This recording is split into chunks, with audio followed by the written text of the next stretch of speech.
হচ্ছে 90 খানা। এই 90টা সিটে আপনাদেরকে মুসলমানদের জনপ্রতিনিধি বিধানসভায় পাঠাতে হবে। दोस्तों, एक कहावत है, जैसा देश वैसा भेष।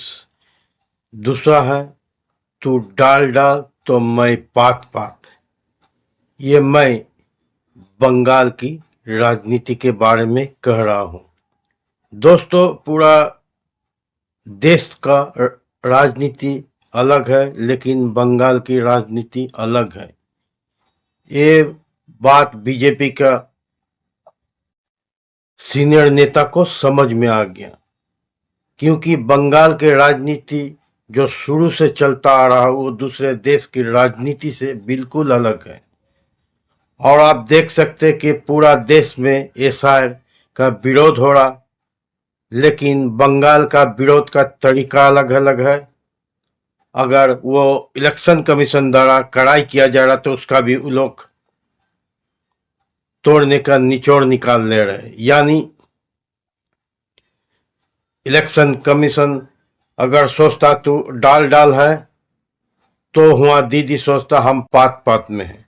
यानी एसआईआर का विरोध का अलग अलग तरीका हमेशा आप देखते आ रहे हैं। कभी बीएलओ का मौत हो रहा, कभी कुछ और तरीका से इस एसआईआर को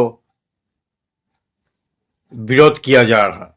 तो दोस्तों, मैं इसलिए कह रहा कि ये काम दीदी का राजनीति, इससे पहले सीपीएम का राजनीति जो शुरू से है तुष्टीकरण की राजनीति करते हुए आ रहा, यानी मुस्लिम वोट का राजनीति। क्योंकि जो पहले सीपीएम किया था, बांग्लादेशी, रोहिंग्या और घुसपैठियों को घुसा के अपना वोट बैंक बना लिया था, वही चीज आप दीदी कर रहा, और उसी से अब तक वो सरकार में बने पड़े हुए हैं। दीदी जिस तरह का राजनीति बंगाल में किए थे, उसी तरह के चाल से उसे मात करना चाह रहे, और इसके लिए राजनीति के चाणक्य अमित शाह तो है ही है।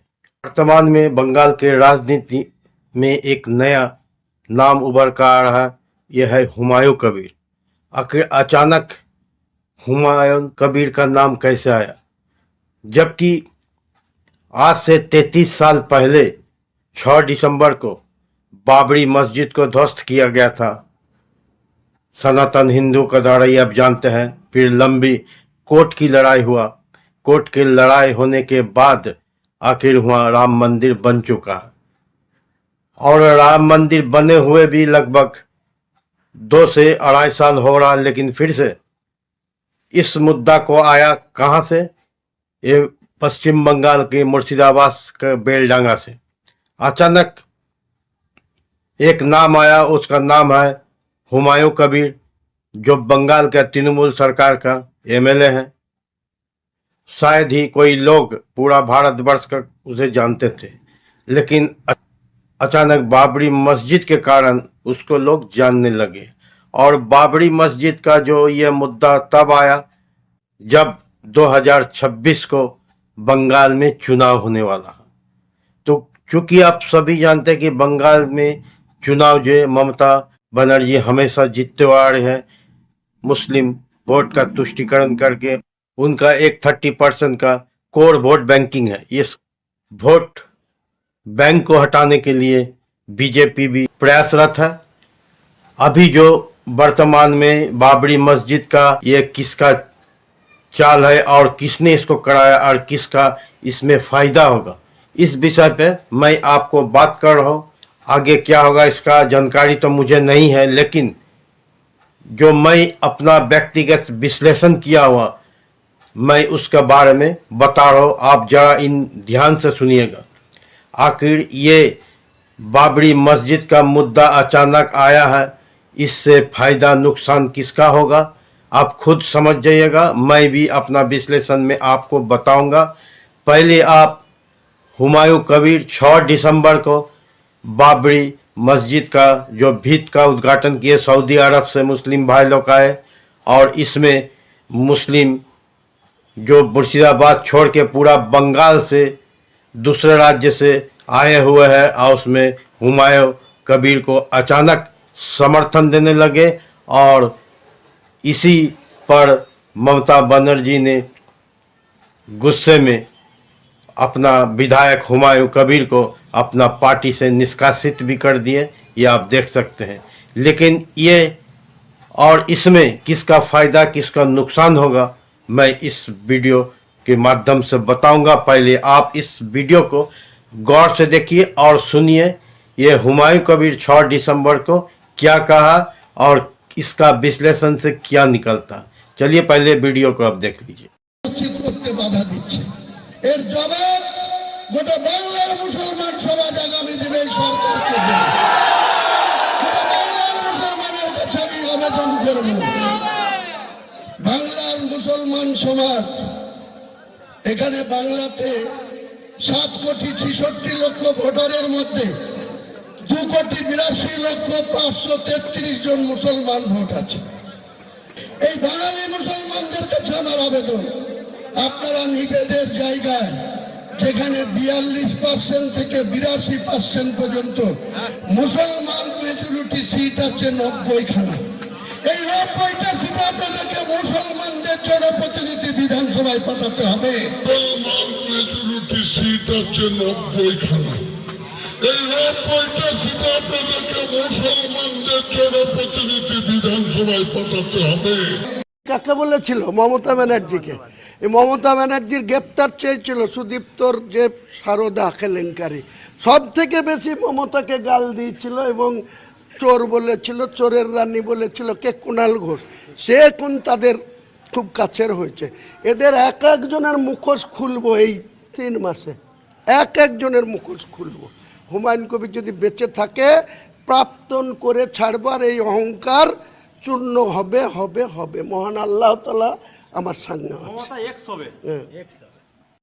टीएमसी के विधायक हुमायूं कबीर ने बार बार एक बात कह रहे हैं, यह कि पूरे मुस्लिम यानी पूरा मुस्लिम जो है अब वो मेरे साथ है, क्योंकि बाबरी मस्जिद बनाने के बाद मुस्लिम के लोग वो काफ़ी खुश है, जिसके कारण वो खुल के कह रहे, खुल के ममता बनर्जी का विरोध कर रहे, जबकि यही मुस्लिम वोटर पहले ममता बनर्जी को ही वोट देते आ रहे हैं और जिताते आ रहे हैं।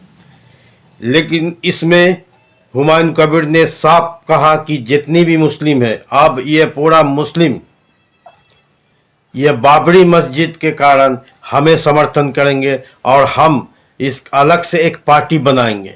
ये बात भी आप गौर से समझिए।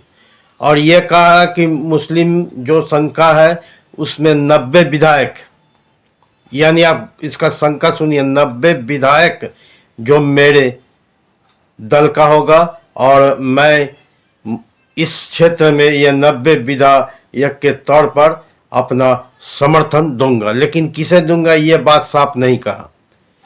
तो अगर इस विश्लेषण में समझा जाए, अगर 90 में से अगर 85 भी विधायक उनका 26 का विधानसभा में बनता है और जो हिंदू सनातन का वोट है जिसमें ममता दीदी का भी जो है उसमें हिंदू का वोट है, अगर कुछ भी ऐसा तहत बंगाल से वोटर हट जाता है, रोहिंग्या बांग्लादेशी मितो वोटर शिफ्टेड वोटर, तो भी मुस्लिम ऐसे वोटर है जो दीदी को वोट देना चाहते हैं। और हिंदुओं में जो भद्र मानुस होता है यानी जो पढ़े लिखे वो भी कुछ दीदी के पक्ष में वोट देगा, जबकि शुभेंदु अधिकारी का सनातन का एक बहुत बड़ा वोट बैंक है जो उनको देंगे, क्योंकि पिछले 2021 में भी वो 75 सीट मिला था। इस बार और बढ़ेंगे या मान लेते हैं उसी संख्या में रहते हैं तो भी, क्योंकि विधानसभा में टोटल 294 सीट है। इसमें अगर हुमायूं कबीर को 90 कह रहा, लेकिन 90 से अगर 85 भी मिल जाता है, उस 85 को कभी पिछले के हिसाब से भी अगर 75 में 75 मिलता है या 70 मिल जाता है, यानी टोटल 155 सीट होता है। जबकि बंगाल में सरकार बनाने के लिए सिर्फ 148 सीट चाहिए होता है। अब टोटल अगर 85 हुमायूं कबीर का एमएलए को हटा दिया जाता है तो टोटल जो सीट होता है 209 सीट होता है, यानी 209 सीट में अगर बीजेपी को 75 मिलता है तो बाकी जो सीट है वो टीएमसी को मिलेगा, जिसमें टीएमसी सरकार जो है चाह कर भी अपना सत्ता हासिल नहीं कर सकते। जो टीएमसी के सस्पेंड विधायक हुमायूं कबीर ये बाबरी मस्जिद को मुद्दा लेके वो कह रहा कि मुझे कम से कम 90 सीट मिलेगा, जबकि वहाँ का जनता भी बार बार यही कह रहा कि इस बार हुमायूं कबीर चाहे किसी भी पार्टी से खड़ा हो जाए उसे हुमायूं कबीर को ही वोटिंग करेंगे, यानी ममता को इस बार वहाँ का जनता नहीं करेंगे। और अगल बगल जहाँ मुस्लिम बाहुल क्षेत्र है वहाँ का भी जनता ममता को वोटिंग नहीं करेंगे, यानी ममता का जो 30% कोर बैंक है वो खसकने वाला है।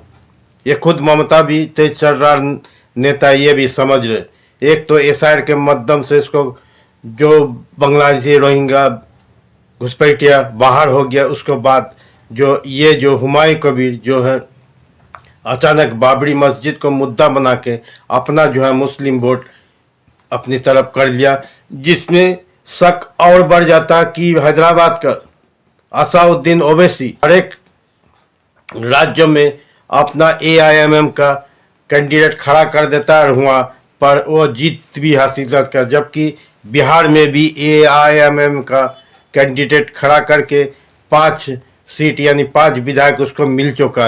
और ये विधायक जो वहाँ पर राजद यानी तेजस्वी यादव का वोट काटा, प्रशांत किशोर का, खैर प्रशांत किशोर तो नया है, उसको तो 0 मिला।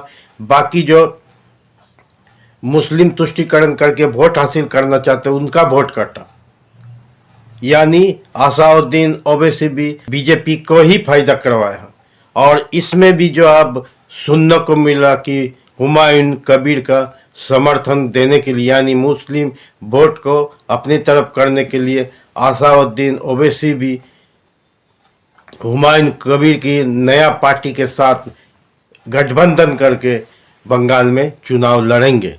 यानी साफ जाहिर होता है कि अगर 90 में से 85 भी सीट हुमायूं कबीर को मिल जाता है तो बाकी 70 से 75 सीट अगर बीजेपी को मिलता है, ये दोनों मिलके भविष्य में बंगाल में सरकार बना सकते हैं, यानी सभी तरह से नुकसान टीएमसी का होगा। ये मैं अपना व्यक्तिगत विश्लेषण करके कह रहा हूँ। अब आगे सच्चाई क्या होगा, ये हुमायूं कबीर का जो अचानक चुनाव का कुछ महीना पहले मस्जिद का मुद्दा क्यों लाया है, ये तो सभी जो पत्रकार अपना अपना विश्लेषण कर रहे हैं, मैं भी किया है। आप इसमें कितना सच्चाई होगा वो तो भविष्य में आपको वोट के बाद देखने को मिलेगा। लेकिन मैंने जो पहले कहा था, तू दाल दाल मैं पात पात, जैसा देश ऐसा भेष, कहीं यही उपाय तो बीजेपी सरकार बंगाल के लिए नहीं कर रहा, क्योंकि सभी अपना अपना विश्लेषण बताया। मैं दिया आपको विश्लेषण बता दिया, वीडियो भी दिखा दिया, कहीं उस तरफ इशारा तो नहीं कर रहा है। लेकिन हुमायूं कबीर का मस्जिद मुद्दा एक किस तरफ सरकार बनाने की इशारा कर रहा, ये हमें आगे तक देखना है।